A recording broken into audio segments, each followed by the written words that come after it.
नमस्कार दोस्तों, ocean network पर आपका स्वागत है। मैं हूं ओमकार चौधरी और आप मेरे साथ देख रहे हैं जयपुर से जुड़े हुए हैं जयपुर डायलॉग्स के चेयरमैन और जाने माने विश्लेषक पूर्व आईएएस संजय दीक्षित। संजय जी नमस्कार, बहुत स्वागत है आपका। नमस्कार नमस्कार आप सभी लोगों का, ओशियन नेटवर्क के जितने भी दर्शक हैं उनको सबको नमस्कार। ओंकार जी आपको नमस्कार। जी नमस्कार, हार्दिक अभिनंदन। मैं सबसे पहले तो यही जानना चाहता हूं संजय जी कि कल जो प्रधानमंत्री ने बैठक बुलाई थी उसका हासिल क्या है, किसको क्या हासिल है, इस मीटिंग के पीछे की सोच क्या थी, और टाइमिंग को लेकर के भी कुछ सवाल खड़े हो रहे हैं, वो तो होते ही रहते हैं। और क्या कोई प्रेशर था किसी तरह का इस मीटिंग के लिए? मतलब कई तरह के कयास लगाए जा रहे हैं, लेकिन सबसे अहम सवाल यही है कि मीटिंग का हेतु क्या था और इसका हासिल क्या हुआ है। देखिए ओंकार जी, प्रजातंत्र में किसी भी मीटिंग के, किसी भी वार्ता का स्वागत किया जाना चाहिए। उसका कोई हेतुक हो या कई बार तो सिर्फ वार्ता करने के लिए वार्ता की जाती है, इसलिए इसमें ऐसी कोई आपत्ति नहीं है। कुछ दल है और 370 हटाए जाने के बाद में या 370 को निष्प्रभावी किए जाने के बाद में इन दलों का अस्तित्व जो था उसके ऊपर प्रश्न चिन्ह था, और होना भी चाहिए था, क्योंकि इन दलों ने लगभग 7 दशक तक कश्मीर को एक ऐसे मुहाने पर ले जाने का सक्रिय प्रयास किया था जिसमें वो पूरी तरह से एक जिहादी निज़ाम बन गया था। और जैसे कहा जाता था शेख अब्दुल्ला के बारे में, जो लोग भी इसको सुन रहे हैं उन्होंने यदि मेरी पुस्तक पढ़ी होगी जो अनब्रेकिंग इंडिया है, जिसमें CAA और 370 इन दोनों के ऊपर विस्तार में चर्चा है। और कश्मीर का जो पूरा प्रकरण है वो तो मैंने 14वीं शताब्दी से ट्रेस किया है, और 14वीं शताब्दी के पहले भी उसका जो इतिहास था 7वीं 8वीं शताब्दी से, करकोटा साम्राज्य के समय से, तब से मैंने कश्मीर को पढ़ने का प्रयास किया। तो जो ये पूरा का पूरा जो कश्मीरियत का एक ढोंग है उसने पूरे विमर्श को एक तरह से ढक रखा है जी। और कभी भी इस विमर्श को उस कश्मीरियत के ढोंग से, उस सूफीवाद के ढोंग से बाहर निकलने नहीं दिया जी। और 370 को निष्प्रभावी किए जाने के बाद ये संभावना बनी थी कि संभवतः कुछ सही दृष्टिकोण से, और ये जो एक आच्छादित कर रखा है एक ढोंग ने, उस ढोंग से बाहर निकल के और इसको हम सही परिदृश्य में देखने का प्रयास कर पाएंगे। 370 5 अगस्त को निष्प्रभावी किया गया था। उसको 2 महीने के बाद से हमारा लेफ्टिनेंट गवर्नर का रूल चल रहा है, और सारी की सारी प्रक्रिया, सारी के सारा का सारा प्रशासन तंत्र, सब कुछ केंद्र के हाथ में है जी।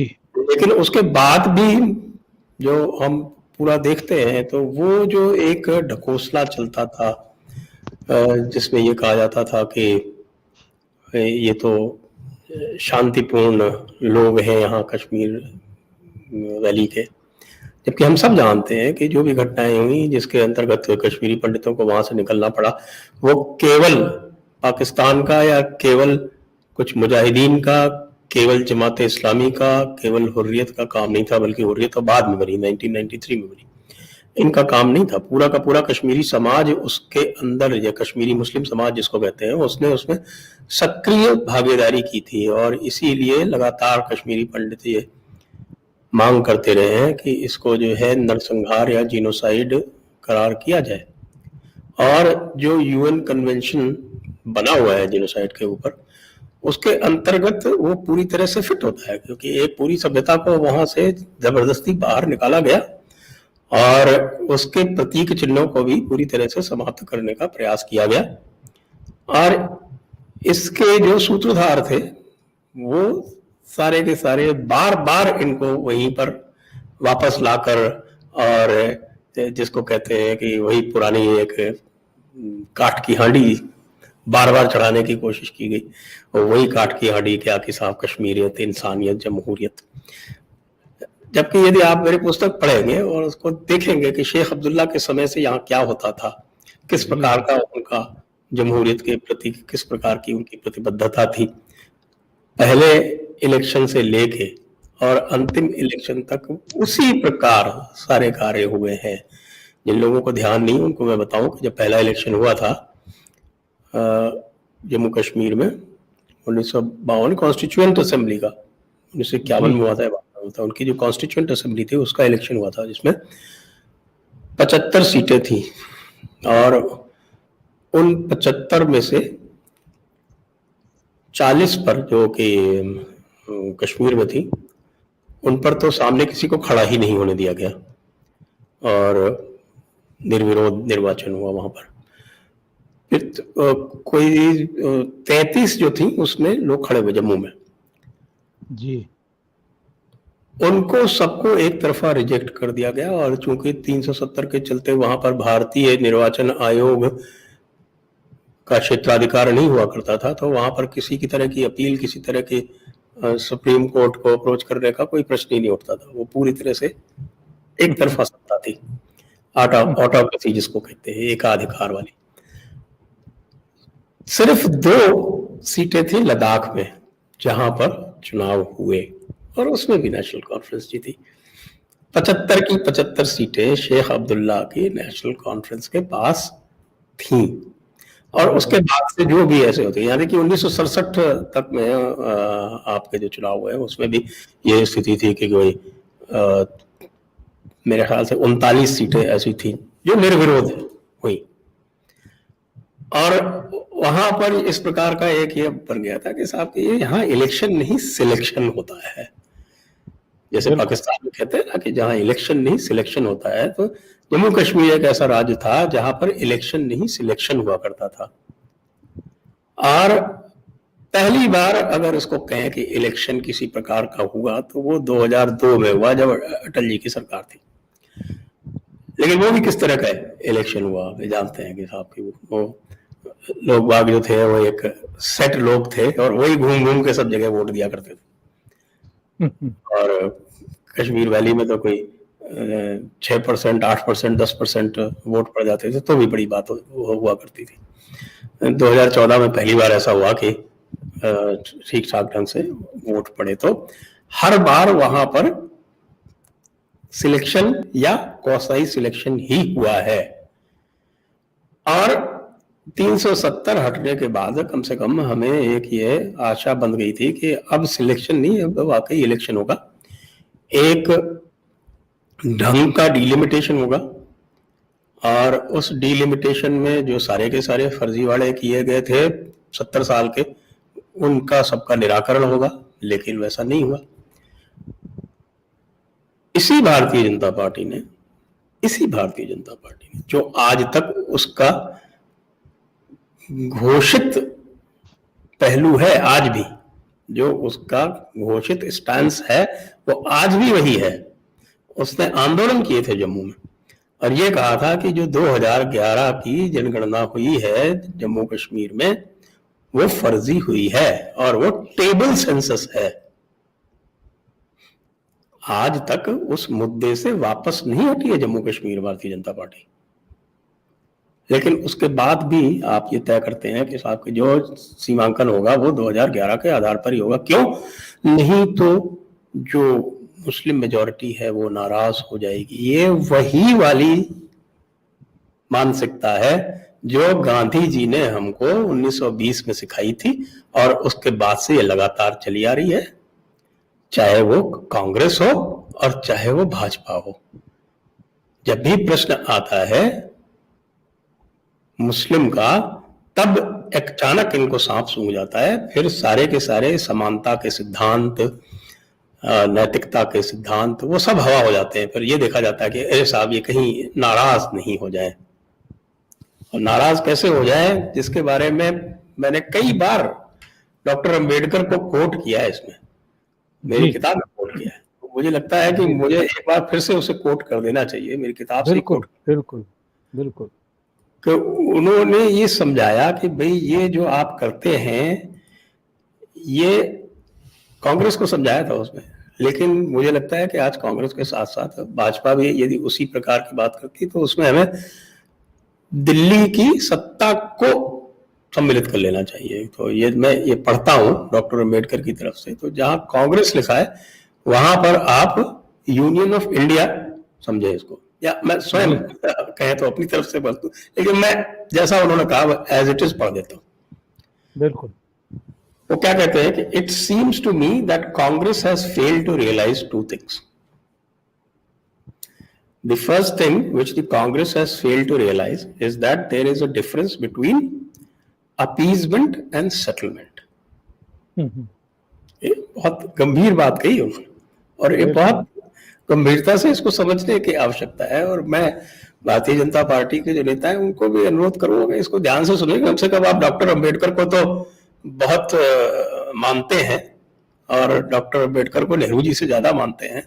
ये सारी की सारी जो कश्मीर की समस्या है वो नेहरूवाद की देन है, और मैं ये लगातार कहता रहा हूं कि नेहरू जी को तो आप अवश्य बुरा भला कहते हैं, लेकिन नेहरूवाद को नेहरू जी से भी ज्यादा जोर से आलिंगन किए हुए उसको पकड़ेंगे। तो कहते हैं कि Congress has failed to realise that there is a difference between appeasement and settlement, and that difference is an essential one. आगे कहते हैं appeasement means buying off the aggressor by conniving at his acts of murder, rape, arson and loot against innocent persons who happen for the moment to be the victims of his displeasure.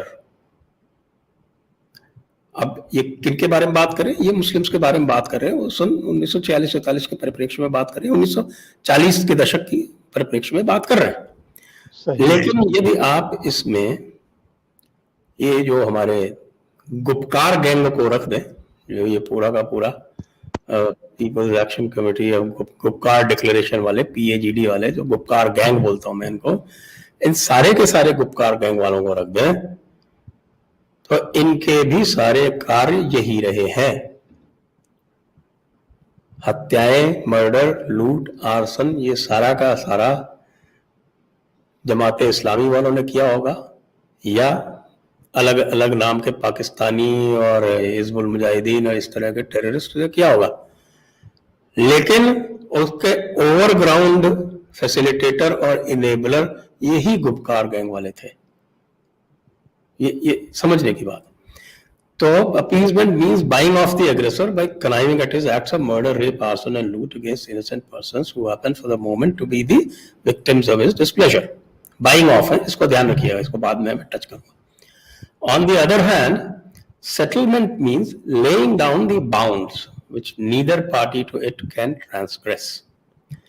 Appeasement sets no limit to the demands and aspirations of the aggressor. Settlement does. The second thing the Congress has failed to realize is that policy of concession has increased Muslim aggressiveness, and what is worse, Muslims interpret these concessions as a sign of defeatism on the part of the Hindus and the absence of the will to resist. This policy of appeasement will involve the Hindus in the same fearful situation in which the Allies found themselves as a result of the policy of appeasement which they adopted towards Hitler. अब जो पूरा का पूरा आज का जो आप discussion जो आपने इस पे रखा है, जम्मू कश्मीर पर मोदी की चर्चा से क्या नफा क्या नुकसान, उसको आप इन दो फ्रेमवर्क में डाल दें, अपीजमेंट और सेटलमेंट के, तो मेरे विचार से पूरी की पूरी चर्चा के नफे नुकसान का आप अंदाजा लगा सकते हैं। और इसमें जो विचारणीय बिंदु है आप उसको विवाद का बिंदु भी कह सकते हैं, वैसे मैं तो कहूँगा विचारणीय बिंदु है कि जो कल की चर्चा थी वो अपीजमेंट थी या सेटलमेंट थी। वो प्रयास जो था वो गुपकार गैंग को बाय ऑफ करने का था या उनके सामने ये बताने का था कि भाई ये तुम्हारी लिमिट है, दस फॉर नो फर्दर। इस पर हम विचार करेंगे तो हमें ये आइडिया लग जाएगा कि इससे क्या नफा और क्या नुकसान हुआ। कल मैं आपकी कुछ टिप्पणियां सुन रहा था आपके शो पर। आपने कहा था कि ये गुपकार गैंग को लेजिटमेट कर दिया गया है क्या, और सवाल ये खड़ा भी होता है। लेकिन मुझे लगता है कि गुपकार गैंग के नाम से तो इनको चिट्ठी नहीं गई होगी निमंत्रण पत्र में, अलग अलग मुख्यमंत्रियों को, अलग अलग पार्टियों को ही गई होंगी। मैं ये समझना चाहता हूँ संजय जी, आपने तो जम्मू कश्मीर पर बहुत बड़ा अध्ययन किया है, रिसर्च की है, और उसका नतीजा पुस्तक के रूप में आज हमारे सामने है। तो जम्मू कश्मीर को आप बहुत बेहतर तरीके से समझते हैं, ऐतिहासिक तथ्यों के साथ समझते हैं, तमाम घटनाएं आपने देखी हैं, पढ़ी हैं, उनका अध्ययन किया है और तब जाकर के पुस्तक लिखी है। बहुत ऑथेंटिक पुस्तक। तो मैं ये जानना चाहता हूं कि जो नेता 370-35A हटाए जाने के बाद, बल्कि उससे पहले, बात तो ये अंदर कर दिए गए थे, पर उससे पहले ये कह रहे थे कि कोई तिरंगा कंधे पर उठाने वाला नहीं मिलेगा। कोई कह रहा था खून की नदियां बह जाएंगी। और जब फारूक अब्दुल्ला, उमर अब्दुल्ला रिहा किए गए 6-7 महीने बाद, और महबूबा करीब करीब 1 साल बाद, 1 साल से भी कुछ ज़्यादा समय बाद, तो इनकी जबान फिर कड़वी थी, और ख़ास तौर से महबूबा की। उन्होंने कहा था कि जो हमसे छीना गया है हमें वो हासिल करना है। उमर अब्दुल्ला और महबूबा कल भी यही कह रहे थे कि 370 हमें वापस लेनी है, अदालत में लड़ेंगे, और तमाम तरह की बातें जो ये कह सकते हैं वो कह रहे हैं। पाकिस्तान से बात करनी चाहिए, तमाम चीज़ें। लेकिन एक फोटो हमने ये भी देखा है कि तमाम तरह की ये धमकियां देने वाले नेता प्रधानमंत्री नरेंद्र मोदी के सामने हाथ जोड़ करके खड़े हुए हैं। यानी कैमरों पर और घाटी में एक अलग जुबान होती है इनकी, और जब सामना होता है तब ये भीगी बिल्ली की तरह खड़े हो जाते हैं। इसको हम किस तरीके से समझेंगे, आप किस तरह समझाएंगे हमारे दर्शकों को? मैं तो ये कहूँगा इसमें नई बात क्या है, और ये बात मैंने अपनी किताब में उद्धृत की है। बी एन मलिक साहब हुआ करते थे, वह आईबी के प्रमुख, और उन्होंने अपने मेमोइर्स लिखे, उसमें उन्होंने लिखा था कि शेख अब्दुल्ला के 3 रूप थे। वो कश्मीर में घोर संप्रदायवादी, जम्मू में प्रगतिवादी और दिल्ली में राष्ट्रवादी हुआ करते थे। ये बात तो सन 50 से चल रही है, और उसके बाद भी यदि हमारे नीति निर्धारकों को यही समझ में आता है, और हमारे टीवी चैनल वाले कल इसको जोर जोर से लेके और कहते हैं अरे इन लोगों ने देखिए कैसे ये सबके सामने सर झुका के खड़े हुए। शेख अब्दुल्ला ऐसे खड़ा हुआ करता था जब दिल्ली में आता था, और जब वो श्रीनगर में होता था तब यहां से मिलने जाते थे तो उनसे मिलता भी नहीं था। श्यामा प्रसाद मुखर्जी को जब इसने अरेस्ट किया था तो नेहरू जी स्वयं गए थे एक बार, और उसके बाद फिर मौलाना आजाद को भेजा था। तो क्या शेख अब्दुल्ला ने सुन ली इनकी? बिल्कुल नहीं सुनी। न केवल ये, उसके बाद तो वो ये कहने लगा कि साहब की ये जो आजकल वो बीच में बात हो रही थी ना शेयर्ड सॉवरेंटी की, वो शेयर्ड सॉवरेंटी की बात करने लगा, और वो कहा कि साहब कि पाकिस्तान और भारत जो है ये दोनों इक्वल गारंटर होने चाहिए। तो मैं तो ये कहता हूं कि कोई एक बार बेवकूफ बने तो कह सकते हैं कि भाई ये इसका ये भोला है, और दूसरी बार भी अगर वो बेवकूफ बन जाए उसी तरह की बात से तो ये कह सकते हैं कि भाई क्या करें कि ये गलती हो गई। लेकिन आप उसी तरह की बात से यदि तीसरी बार बेवकूफ बन जाए तो आप महामूर्ख हैं, इससे अधिक कुछ नहीं। तो मैं ये नहीं मानता, ये मैं मान नहीं सकता कि ये जो सारे के सारे इंटेलिजेंस वाले जो बैठे हुए हैं यहाँ पर, आपको मैं एक और बता दूं ये बात, और ये मैंने पुस्तक में लिखी है, मतलब ये प्रामाणिक बात है, कोई ऐसी नहीं कि मैं हवा में बोल रहा हूँ। जी जी। कि जब 370 जब हटा था, तब भी भारतीय स्टेट में, यानी जो दिल्ली में जो निजाम बैठा हुआ है, उसमें दो मत थे, और स्पष्ट रूप से दो मत थे। एक तरफ आरएसएस और अमित शाह थे, जो 370 को हटाने के पक्ष में थे, और दूसरी तरफ आपका पूरे जो इंटेलिजेंस एजेंसी और अंदर का जो सारा का सारा एस्टेब्लिशमेंट है, वो था जो 370 को नहीं हटाना चाहता था। मैं नाम नहीं लूंगा, लेकिन जब मैं कह रहा हूं इंटेलिजेंस एजेंसी, तो आप समझ जाए कि मेरा इशारा किस तरफ है, क्योंकि इंटेलिजेंस एजेंसी किसके इशारे पे काम करती है, किसके अंडर में काम करती है, आप समझ जाइए। और उन्होंने पूरी जी तोड़ कोशिश कर ली कि किसी न किसी तरह से 370 जिंदा रह जाए, क्योंकि 370 पे इंटेलिजेंस एजेंसी वालों का बहुत बड़ा धंधा चलता है। ये पूरे के पूरी जम्मू कश्मीर की militancy, Jammu Kashmir terror activities, इसमें आर्मी तो है, जिसको कहते हैं कि वो फ्रंट और जो लड़ती है और जो कुर्बानी देती है, एक जो इंडस्ट्री है उसके बेनिफिशियरी है, जिसमें हमारी पूरी इंटेलिजेंस कम्युनिटी शामिल है। और वो एएस दुल्लत साहब, जिनको कब की दुलत्ती मार देनी चाहिए थी, कल भी मैंने कहा था कि इनको तो दुलत्ती मारी जानी चाहिए, वो आजकल हमारी इन्हीं इंटेलिजेंस एजेंसियों के बिल्कुल, जिसको कहें कि गलबैया उनसे करके, और उनको भेजा जा रहा है फारूक अब्दुल्ला से सारा सेटलमेंट करने के। सबसे पहले वही गए थे, जिस दिन वो गए थे उसी दिन मैंने ट्वीट किया था ये क्या हो रहा है। जम्मू कश्मीर को जो समझता है, जिसने देखा है, तो वो तो ये जो स्ट्रॉज इन द विंड है, उनको देखते ही समझ जाता है कुछ मामला गड़बड़ है। जैसे ही एएस दुल्लत को भेजा गया, तो हमारे सबके कान खड़े हो गए थे, और कान खड़े होके कहा कभी क्या चल रहा है, ये देखना पड़ेगा। क्योंकि इंटेलिजेंस एजेंसीज क्या करना चाह रही थी उस समय, किस तरह से उन्होंने ऑर्गेनाइजेशन ऑफ इस्लामिक कंट्रीज का भय दिखाया था, अरब कंट्रीज का भय दिखाया था, मिडिल ईस्ट कंट्रीज का भय दिखाया था, इंटरनेशनल प्रेशर्स का भय दिखाया था, और वो कह के 370 को टालने का प्रयास किया था। लेकिन उस समय अमित शाह जी की अधिक चलती थी, आज इतनी नहीं चल रही है। कि अगर उनकी चलती होती तो शाहीन बाग नहीं होता, उनकी चलती होती तो किसान आंदोलन में 26 जनवरी को ऐसा नहीं होता। जिनकी चल रही थी उनको आपने दिल्ली दंगों के समय राउंड लेते हुए देखा था, मौलाना साद से मिलते हुए देखा था।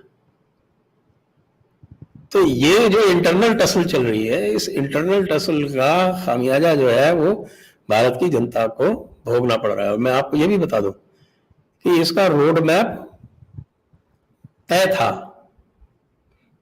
लेकिन बहुत सारे जम्मू कश्मीर वॉचर्स जो हैं उन्होंने इसके ऊपर एक चर्चा आरंभ कर दी है। मैं कहता हूँ समय रहते आरंभ कर दी, उसमें आप मुझे भी शामिल कर सकते हैं।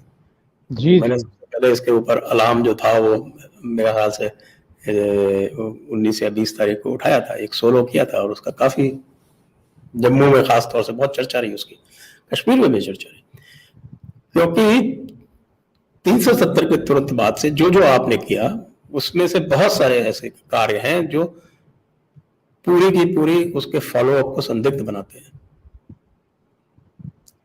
वो किस तरह के कार्य हैं, आपने किस तरह के व्यक्तियों को वहां पर सम्मिलित किया, आपने वहां एडवाइजर बनाया। एडवाइजर क्या होता है? लेफ्टिनेंट गवर्नर का एडवाइजर जो होता है वो कैबिनेट रैंक का मिनिस्टर होता है। उस कैबिनेट रैंक के मिनिस्टर में आपने ऐसे आदमी को बनाया जिसके खिलाफ सीबीआई इंक्वायरी चल रही थी, और आप कहीं भी और कहीं किसी के खिलाफ सीबीआई इंक्वायरी होती है, 1 मिनट में आप उसको हटाते हैं। बेचारे एमडी अकबर के विरुद्ध एक खाली मी टू का एक छोटा मोटा उल्टा पुल्टा आरोप लग गया था, तो उसको इस्तीफा दिलवाया था आपने। और यहाँ ये व्यक्ति है जिसमें रोशनी एक्ट में तमाम जमीन हड़पने का मुकदमा चल रहा है, उसको आप जम्मू कश्मीर में एडवाइजर यानी कैबिनेट मिनिस्टर बनाकर रखते हैं, जो आपका पूरी तरह से अपॉइंटी है,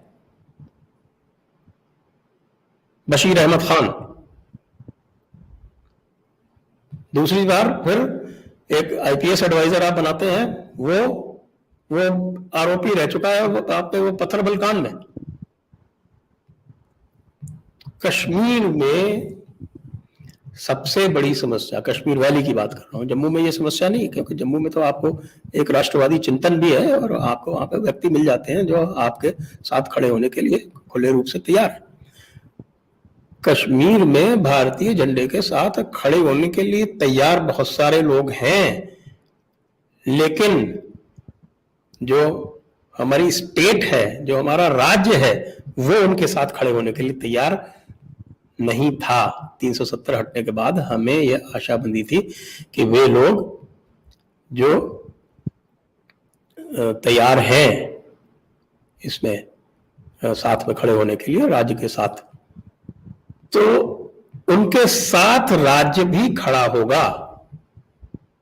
लेकिन जैसे ही आप बशीर अहमद खान जैसे लोगों को या फारूक जैसे लोगों को यहाँ लेकर आते हैं, सामने खड़ा कर देते हैं, तो लोगों को सिग्नल मिल जाता है कि ये तो वही निजाम जो है वो पुराना वाला उसी का निरंतर चल रहा है। तो फिर जो एक आपको एक बहुत बड़ी एक अपॉर्चुनिटी मिली थी कि आप जनता से सीधे संवाद स्थापित कर सकें, आप उसको यह कहकर नकार देते हैं कि नहीं, यहाँ तो जो हमारे ये पुराने दलाल हैं, हम तो इन्हीं के माध्यम से ही बात करेंगे, यही इंटरलोक्यूटर रहेंगे, यही बीच में रहेंगे, तभी यहाँ पर किसी तरह की प्रजातंत्र चल पाएगा। मतलब आप ये कह रहे हैं कि जो घोर प्रजातंत्र विरोधी है उनके साथ ही बातचीत करके आप प्रजातंत्र चला सकते हैं। जो जिहाद के पूरी तरह से समर्थक हैं, परोक्ष रूप से या अपरोक्ष रूप से, पीडीपी तो बिल्कुल सीधे सीधे सामने खड़े होकर बोल रही है कि साहब आपको पाकिस्तान से बात करनी पड़ेगी और आपको जमात इस्लामी को वापस बहाल करना पड़ेगा। वो जमात इस्लामी को आपने बैन कर दिया, और दूसरे जो है वो परोक्ष रूप से कर रहे हैं। जो आपका जो अब्दुल्ला, शेख अब्दुल्ला के क्या इतिहास है, पर ये इतिहास क्या है? मैं पहला टेररिस्ट सिंपथाइजर जो है वैली में, वो हमारे फारूक अब्दुल्ला साहब हैं।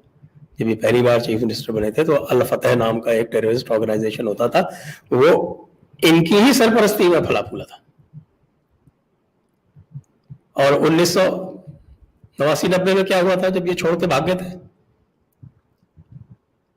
छोड़ के भाग गए थे, इनको पूरी जानकारी थी कि क्या अब करेंगे, तो इसलिए वो छोड़ के लंदन चले गए, वहां लंदन में गोल्फ खेल रहे थे। अब ऐसे व्यक्तियों के हाथ में, मतलब आप वही वाली बात है कि आप उन्हीं बिल्लियों के हाथ में उस दूध की रखवाली देना चाहते हैं। तो बिल्कुल इसमें ये कोई भी आश्चर्य नहीं है कि जो राष्ट्रवादी कश्मीरी, वैसे भी बहुत कम संख्या है कश्मीर वैली में जो सामने आके बोल सके, जब जावेद इकबाल शाह जैसे लोग कितने हैं, उंगलियों पे गिन सकते हैं आप। जिन लोगों को नहीं पता वो पता है कि जावेद इकबाल शाह साहब जो है वो महबूबा मुफ्ती के पूर्व पति हैं। सब कुछ उनके पास होते हुए उन्होंने छोड़ के भारतीय राष्ट्र को चुना, उन्होंने ईमानदारी को चुना, सत्य को चुना। फिर जम्मू में तो ये निश्चित रूप से आपने उनको, कश्मीर जो है उसने कभी जम्मू पे राज नहीं किया था। ये नेहरू जी ने उठा के जम्मू को कश्मीर के अंडर में दिया। डोगरा राज्य हुआ करता था, और हाँ, ये तो राज्य और बाल्टिस्तान मेजॉरिटी के नाम पर शेख अब्दुल्ला राज कन्वर्ट करने के चक्कर में ही सारा का सारा झमेला हुआ। जो 3 महीने जो डिले हुआ, जिसके चक्कर में पाकिस्तान ने हमला किया, ये सारा उस नेहरूवाद के कारण हुआ।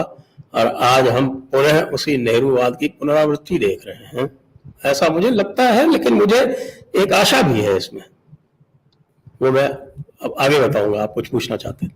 हाँ, मैं ये पूछना चाह रहा था कि अगर हम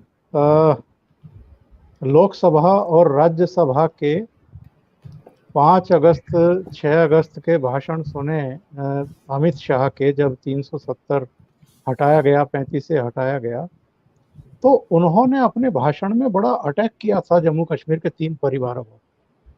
और 3 परिवारों में 2 परिवार की तो शिनाख्त है कि मुफ्ती परिवार है और अब्दुल्ला परिवार है, तीसरा परिवार हो सकता है कि कांग्रेस की तरफ उनका इशारा हो, या गुलाम नबी आज़ाद की तरफ इशारा हो, या सज्जाद लोन के परिवार की, लेकिन अटैक था सीधा सीधा। तो ये यू टर्न कहाँ से हुआ जो जिसकी तरफ आप इशारा कर रहे हैं?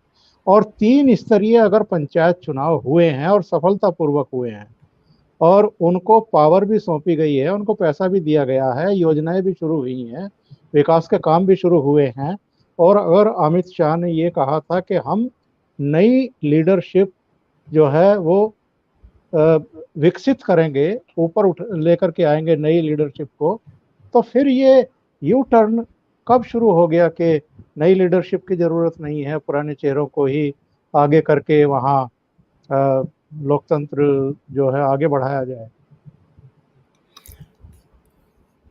देखिए, ये मैंने जैसा आपको बताया कि जब 370 हटा था तब भी एक टसल थी, और अमित शाह जी के यदि वो भाषण आप सुने और उन भाषणों पर यदि जो उसी प्रकार से उनका इम्प्लीमेंटेशन हुआ होता, उस पर उसी प्रकार से अमल हुआ होता जिस भाषा में और जिस स्पिरिट में वो दिए गए थे, तो निश्चित रूप से यहाँ एक आमूल चूल परिवर्तन होता और वास्तविक रूप से जम्मू कश्मीर और विशेषकर से जो कश्मीर वैली है वो भारत के साथ एक मानसिक रूप से इंटीग्रेट हो सकती थी। और आरंभ के जो इनके कार्य थे, जैसे जो लेफ्टिनेंट गवर्नर जो पहले बार चुना गया,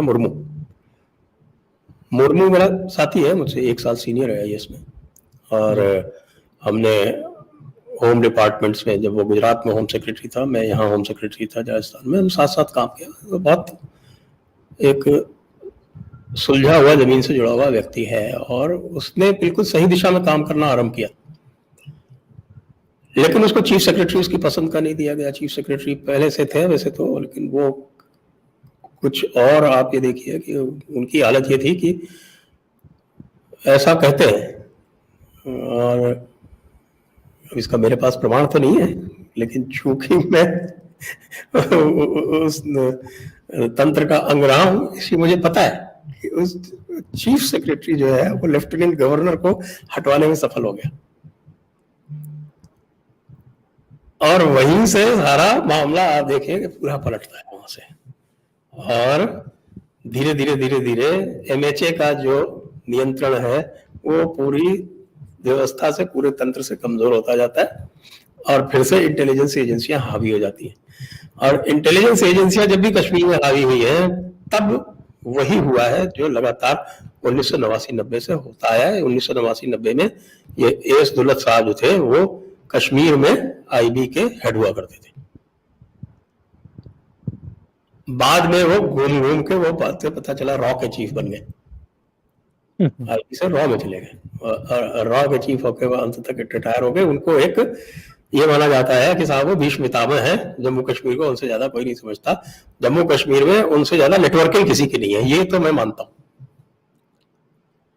लेकिन वो वही व्यक्ति है जो एएस दुर्रानी के साथ मिलकर, और एक पुस्तक लिखने में भी किसी प्रकार का संकोच नहीं रखते, और वो वही व्यक्ति है जिनका पूरा का पूरा जो मुशर्रफ फॉर्मूला था उसमें भी उनका काफी योगदान था। तो जैसे एस दुल्लत साहब से फ्रंटिंग आरंभ कराई गई, तभी हम समझ गए थे कि मामला यहाँ पर गड़बड़ होने वाला है। लेकिन आशा की बात ये इसमें पूरे इस प्रकरण में आशा की बात यह है कि जो राष्ट्रीय तत्वों ने, कश्मीर घाटी के राष्ट्रीय तत्वों ने, और जो जम्मू के जो लोग हैं, आप जम्मू के लोग, आप ये कहेंगे कि भाई बीजेपी तो पूरी की पूरी जम्मू की है, लेकिन जम्मू में भी आपको ये समझना पड़ेगा कि जम्मू में भी एक ही परिवार जो है वो रूल कर रहा है, और वो गुलाम नबी आजाद नहीं है इस समय, वो परिवार डॉक्टर जितेंद्र सिंह का है, क्योंकि वो तो स्वयं है, और जो नेशनल कॉन्फ्रेंस जम्मू के जो प्रेसिडेंट है वो उनके भाई हैं, देवेंद्र सिंह राणा। तो दोनों भाइयों के साथ में ये पूरा सिस्टम बड़े अच्छी तरह से चल रहा था, लेकिन वो जम्मू के राष्ट्रवादी तत्व जो हैं वो इनसे अलग हुए हैं वहां पर। फिर कश्मीरी पंडितों ने ये कहा कि भाई हम भी तो स्टेक होल्डर हैं। मतलब आपने इस पूरे के पूरे प्रकरण में कश्मीरी पंडितों को स्टेक होल्डर ही नहीं माना, जबकि वो जेनोसाइड का शिकार हुए, जो सबसे बड़े विक्टिम है उस पूरे तंत्र के, कश्मीरी पंडित, उनको आपने इसमें सम्मिलित करना उचित ही नहीं समझा। या आप मान लेंगे भाई रविंद्र राणा साहब यद्यपि वो जम्मू के, उनको आप कश्मीरी पंडित बना के बैठा दें तो बात अलग है, लेकिन वो नहीं है, कश्मीरी पंडितों को रिप्रेजेंट नहीं करते।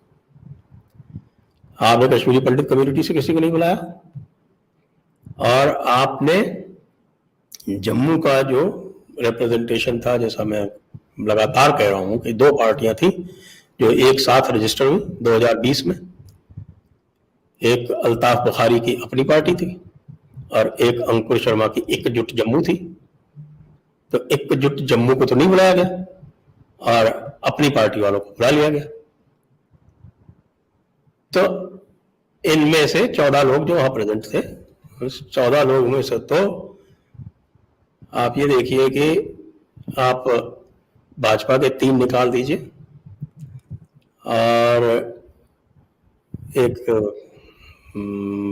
भीम सिंह जी को निकाल दीजिए, और आप 3 लोग इनके निकाल दीजिए कांग्रेस के भी 3 लोग डाउटफुल कैटेगरी में डाल दीजिए, क्योंकि गुलाम नबी आजाद जो है मुझे सतह डाउटफुल कैटेगरी में, तो बाकी सारे जिहादी इंटरेस्ट को रिप्रेजेंट कर रहे थे। और जो सारे के सारे जो कल बोले हैं उसमें एक भीमजन के अलावा बाकी, और कविंदर गुप्ता के अलावा बाकी सब यही लोग बोले हैं वहां पे। लेकिन आशा की बात यह है कि कल जो भी हमें सूचना थी कि जो विचार बन रहा था या जो इंटेलिजेंस एजेंसीज ने जो रोड मैप दिया था वो इम्प्लीमेंट ना होकर एक डाइल्यूटेड फॉर्म में बातचीत हुई, और जो स्टेट का जो स्टेटहुड बनाने की बात है वो इलेक्शन के बाद के लिए टाल दी गई। कल अचानक 1 घंटा मीटिंग करने के लिए अमित शाह प्राइम मिनिस्टर के आवास पर गए थे। इस मीटिंग से पहले कहीं उस बैठक में तो एजेंडा चेंज नहीं हुआ है, अगर आपकी माने तो, क्योंकि अगर ये था एजेंडा जिसकी तरफ आप इशारा कर रहे हैं तो निश्चित रूप से एक बड़ा भटकाव माना जा सकता है। तो क्या फिर अमित शाह ही भारी पड़े इंटेलिजेंस एजेंसीज पर? कल अजीत डोभाल जी नहीं थे मीटिंग में, हालांकि कई जगह, मतलब मैं तो बलिहारी जाऊं, हमारे जो न्यूज़पेपर्स हैं उनकी, फिर भी कई लोग जो है एजेंसीज ये रिपोर्ट कर रही थी अजीत डोभाल मीटिंग में उपस्थित थे, क्योंकि ओरिजिनल जो नाम थे उसमें उनका नाम था, लेकिन वो उपस्थित नहीं थे। उन्हें एससीओ की मीटिंग में भाग लेने दुशानबे भेज दिया गया।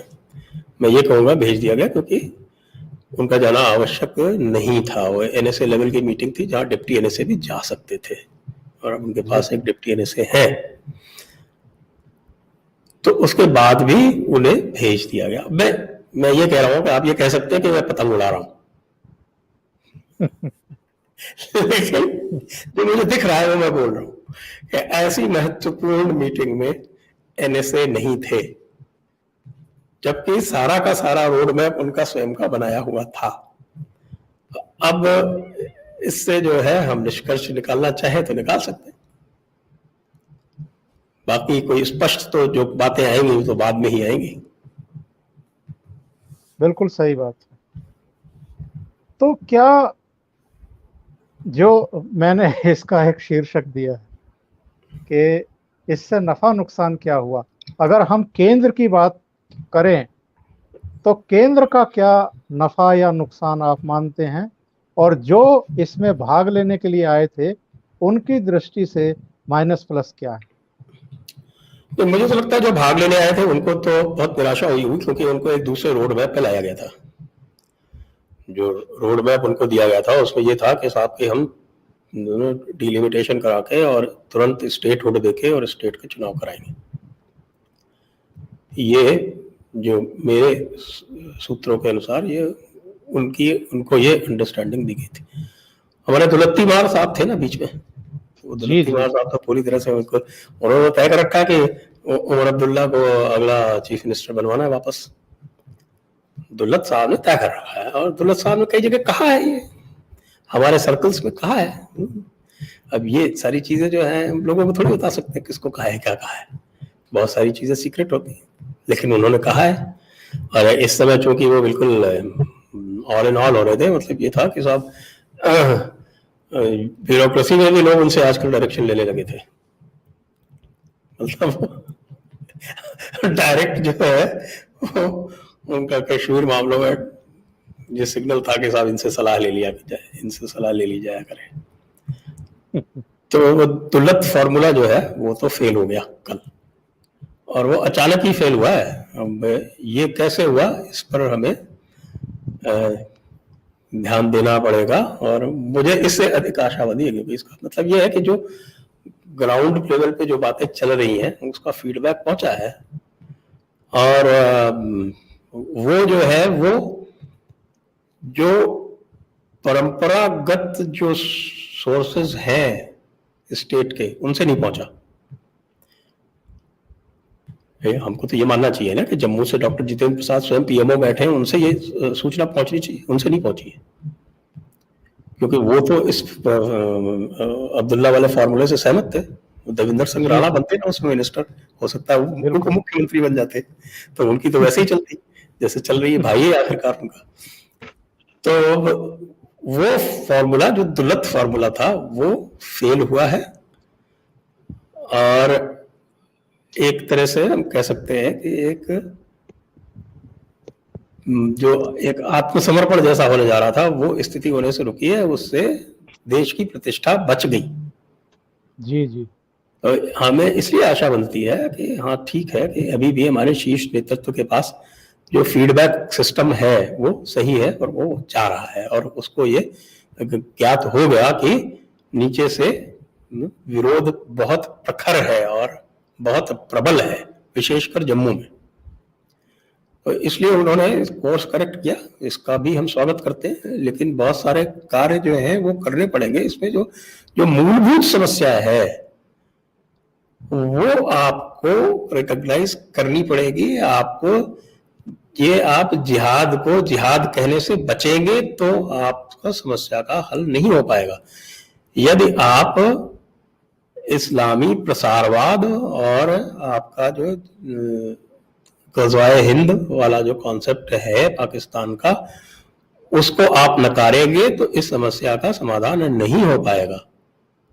ये सारी की सारी 370 से अंततः पाकिस्तान को समस्या क्या है? पाकिस्तान को समस्या यह है कि पाकिस्तान का जो पूरा का पूरा फाउंडेशन है वो इसमें है कि उसको पूरे भारतीय उपमहाद्वीप का इस्लामीकरण करना है। यदि लोग मेरी पुस्तक को ध्यान से पढ़े, उसमें जो सारे सोर्सेज और सारे रेफरेंसेस जो उसमें दिए गए हैं, और उस समय जिन्ना और ख्वाजा अहमद निजामी और इकबाल और आपके नईमुद्दीन मुरादाबादी इत्यादि जितने भी इसके चिंतक थे आपके द्विराष्ट्रीय सिद्धांत के, उनकी जो सारी बातें मैंने उद्धृत की हैं उसको अगर पढ़ेंगे तो ये बिल्कुल स्पष्ट समझ में आ जाएगा कि पाकिस्तान या नया मदीना जिसको कहते हैं वो तो उनके लिए एक टेम्पररी स्टॉप है। उनको तो अंततः औरंगजेब की सत्ता कायम करनी है जिसमें पूरे भारत का इस्लामीकरण करना है, और उसके लिए तरह तरह के वो अपने तौर तरीके अपनाते हैं, जिसमें जो इंटरनल सैबोटाज हो रहा है, जिस प्रकार से आपने देखा ये पूरा का पूरा ये कन्वर्शन मॉड्यूल पकड़ा गया, ये उसी का एक अंग है।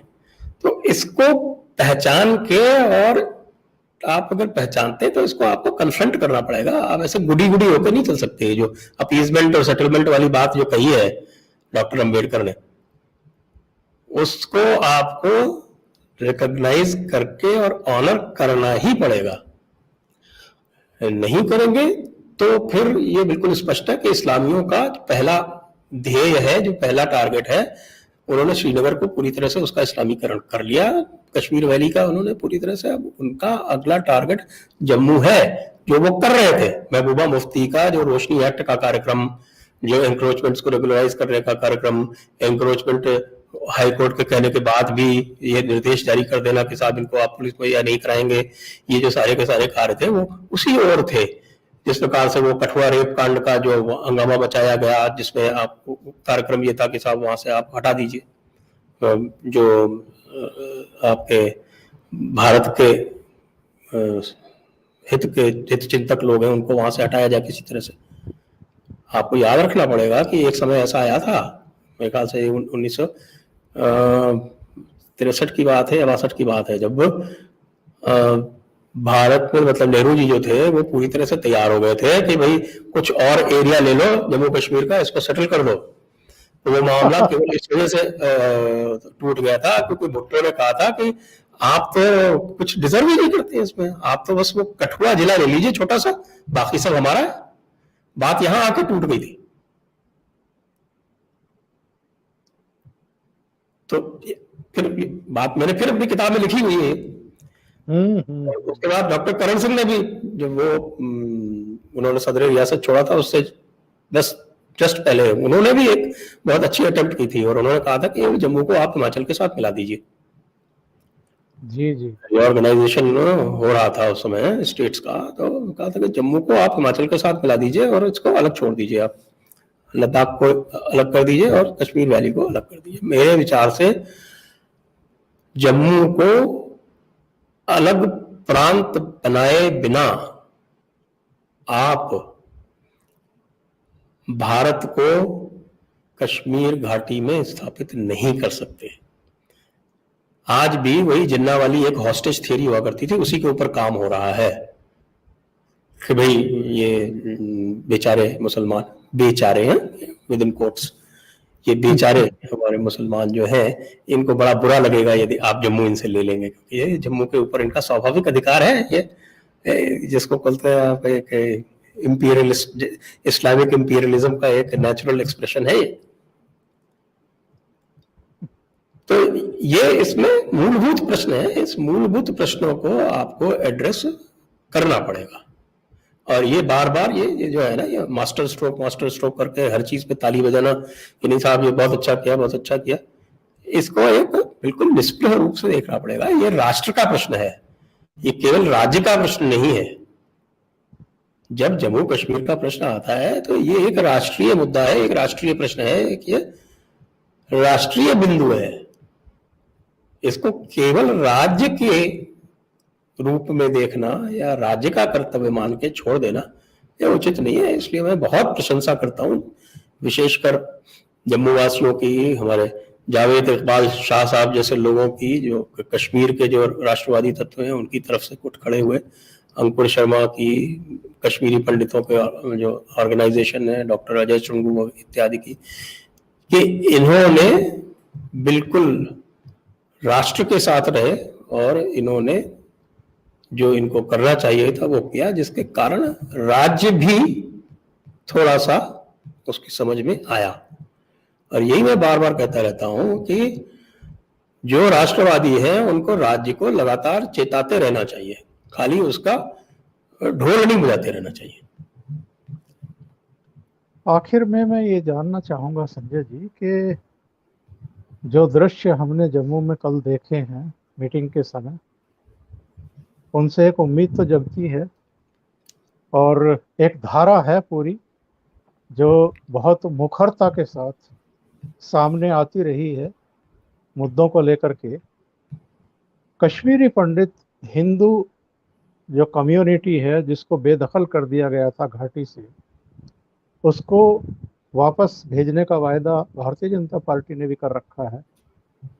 ये कब तक मुमकिन होगा? और जिस चाल से काम हो रहा है इसमें तो लगता है कि और 20-30 साल लग जाएंगे।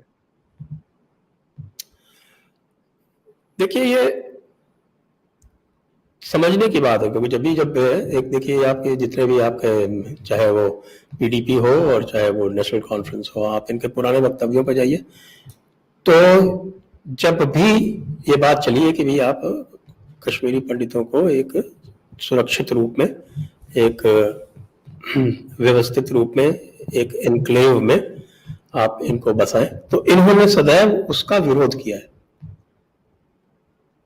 क्यों? एक तरफ तो ये कहते रहते हैं कि नहीं नहीं नहीं, कश्मीरी पंडित तो हमारे भाई हैं, उनको यहाँ आ जाना चाहिए। दूसरी तरफ क्या कहते हैं कि साहब की ये तो खुद छोड़ के गए थे, हमने तो इनको नहीं किया था। तो ये जो आपके इनके जो दोगला चरित्र है, ये दोगला चरित्र जो है, ये जिहाद के जो तौर तरीके हैं, जिनके बारे में मैं जयपुर डायलॉग्स में चर्चा किया ही करता हूँ, तो जिहाद के तौर तरीकों में शामिल है झूठ बोलना, धोखा देना, जब समय हो उस समय पर समझौता कर लेना, और जब खुद आपका जोर चल रहा हो तो दूसरे के साथ पूरी तरह से निश्चिंतता बरतना। तो ये तो इस्लामी जिहाद के तौर तरीके हैं, और भारत से ज्यादा किसने इसको झेला है। उसके बाद भी यदि भारतीयों की समझ में नहीं आता तो फिर दुर्भाग्य ही है हमारा। जब तक आप कश्मीरी पंडितों को एक उनके द्वारा प्रशासित एक अलग हिस्सा वहां नहीं देंगे, तब तक कश्मीरी पंडित कश्मीर में वापस नहीं जा सकता। और यदि आपको कोई इसका संकेत चाहिए था तो अभी कुछ ही दिन पहले राकेश पंडिता की ट्राल में हत्या करके आपको कश्मीरी समाज ने बता दिया। बिल्कुल सही। इसके लिए चर्चा आरंभ होनी चाहिए, इसके लिए गंभीरता से वार्ता होनी चाहिए। तो इसीलिए जब आप इस प्रकार की चर्चा करते हैं और उसमें से कश्मीरी पंडितों को बिल्कुल अलग कर देते हैं कि वो किसी तरह के स्टेक होल्डर नहीं है, और जो जम्मू की पार्टी है दूसरी, उसको भी अलग कर देते हैं। भीम सिंह जी क्या बोल रहे थे तुम्हें समझ में नहीं आया, अब तो वो उनकी स्थिति हो गई कि वो स्वयं नहीं जानते वो क्या बोल रहे। तो इन प्रश्नों का तो समाधान करना ही पड़ेगा, वरना तो यही कहा जाएगा कि साहब की वही अपीजमेंट हो गया, जो डॉक्टर अंबेडकर ने बताया, अपीजमेंट और सेटलमेंट वाला। आप सेटलमेंट नहीं करके वापस वही अपीजमेंट कर रहे हैं।